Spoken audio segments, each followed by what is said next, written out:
కొబ్బరికాయ భూమి మీద ఎలా ఆవిర్భవించిందో తెలుసా? అలాగే మనం కొబ్బరికాయను పూజలో ఎందుకు ఉంచుతాం? అన్నీ డీటెయిల్‌గా తెలుసుకుందాం.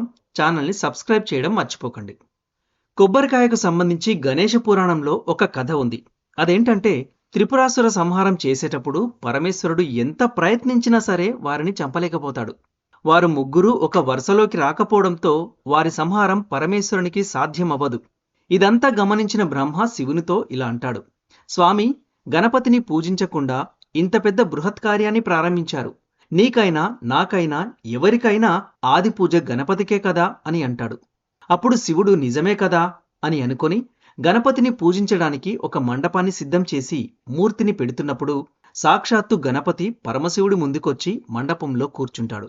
పూజ అంతా అయ్యాక నైవేద్యం సమర్పిస్తే గణపతి స్వీకరించడు.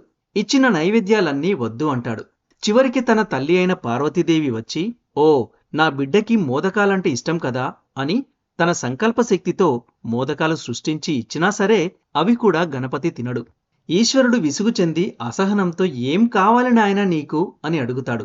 అప్పుడు గణపతి, నీ తలపండు సమర్పించు అని అంటాడు. పుత్రుడు తండ్రి శిరస్సు కోరడమేమిటి?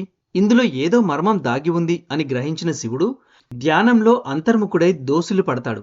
అప్పుడు శివుని శిరస్సు నుంచి ఒక నున్నగా గుండ్రంగా ఉన్న పదార్థం వచ్చి ఆయన చేతుల్లో పడుతుంది. ఆ పరమేశ్వరుని 3 కళ్ళు కూడా ఆ పదార్థంపై ఏర్పడతాయన్నమాట. అందుకే కొబ్బరికాయ వెనుక భాగంలో 3 కళ్ళు కనిపిస్తాయి. అలాగే లక్ష్మీనారాయణ శక్తి అందులోకి ప్రవేశించి స్థాపితమవుతుంది. తలపైన ఉన్న గంగమ్మ జలరూపంలో అందులోకి ప్రవేశిస్తుంది. పార్వతీదేవి శాకంబరీదేవి స్వరూపంలో తెల్లగా తినే పదార్థంగా మారి అందులోకి ప్రవేశిస్తుంది. అలా కొబ్బరికాయ రూపం దాల్చింది అన్నమాట. దాన్ని గణపతికి సమర్పించినప్పుడు గణపతి ఆ పదార్థాన్ని ఎంతో ఇష్టంగా తింటాడు. ఆయన సంతోషించి ఇంకో వరం కూడా ఇస్తాడు.